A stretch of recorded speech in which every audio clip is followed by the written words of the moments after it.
So the Washington Wizards made another big move yesterday by acquiring Anthony Davis. And in this trade, they picked up Jaden Hardy, D'Angelo Russell, and Dante Exum. And in return, the Mavericks get Chris Middleton, AJ Johnson, Malachi Branham, Marvin Bagley III, 2 first-round picks, and 3 second-rounders. Now, the draft picks that they sent to Dallas, they don't own those picks. So when you're looking at the trade overall, it's a low risk move for the Washington Wizards. I saw some other people saying, oh, it doesn't make sense to send out those draft picks, yada, yada, yada. But they don't realize they don't own them anyways. And on top of that, they still have their first round draft pick this year. And they're probably going to get a top 10, top 5 draft pick. And let's just say there's a player that becomes available in the market and they're looking to get some draft capital and it fits the Wizards' scheme and system of what they're trying to build. Now you add more depth to this roster. Also, Alex Sarr, I think he's going to benefit playing next to Anthony Davis. That's going to be some good experience.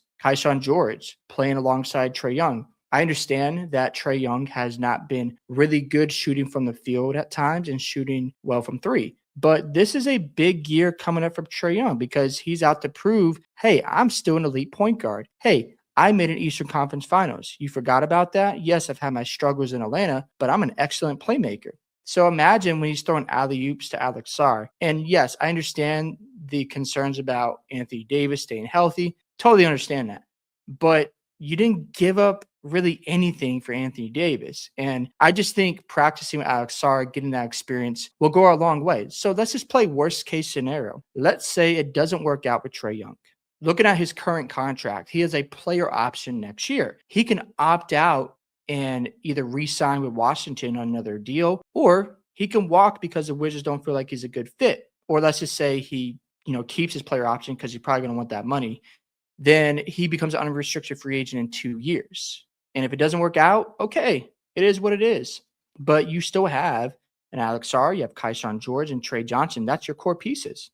And you still have Carrington and Koulibaly. It's not a bad team. I like the fact they also have Cam Whitmore. I hope he can get some burn for them. And he's averaging 9 points on 17 minutes. I like him as another piece on this roster. So the Wizards aren't bad here. They don't have a terrible team. I think they can make a push for a play-in or playoff spot. And you're not trying to always win a championship. You just want to be competitive sometimes. And that's fine. I'm a Celtics fan, and I have no expectations for Boston win the championship, but I'm happy with the results of them making a push for the playoffs, and we'll see what happens, right? So to me, it doesn't feel like it's a bad move by the Wizards. On top of that, look at Anthony Davis's situation. His contract over the next 2 seasons, he's got a player option next year. He could opt out and go somewhere else because it's not working out in Washington, or he just doesn't want to play there, and you got all that money again.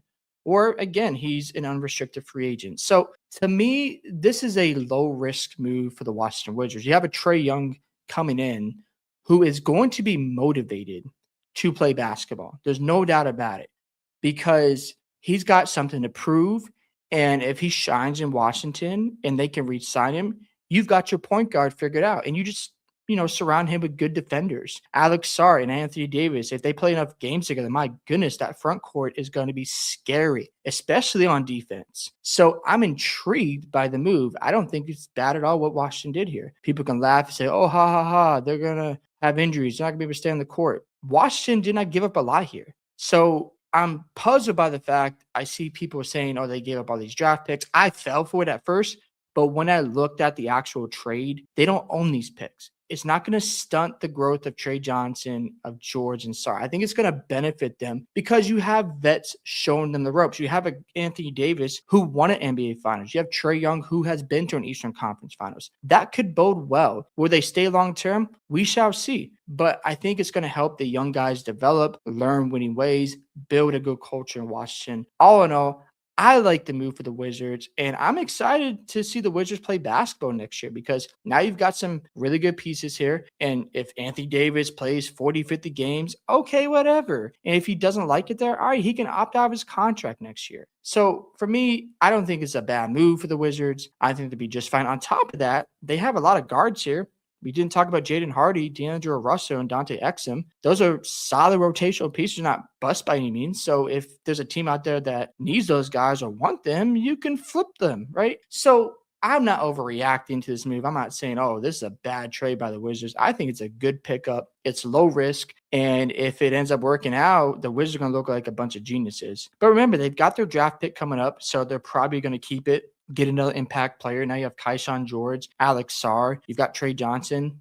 And maybe you add another guard. I don't know. We shall see. But overall, I like the move. Hope you guys enjoy my thoughts on the Wizards trading for Anthony Davis. What are your thoughts on the move? Do you like or not like the move? Don't forget to like and subscribe to the channel, and I'll catch y'all in the next one.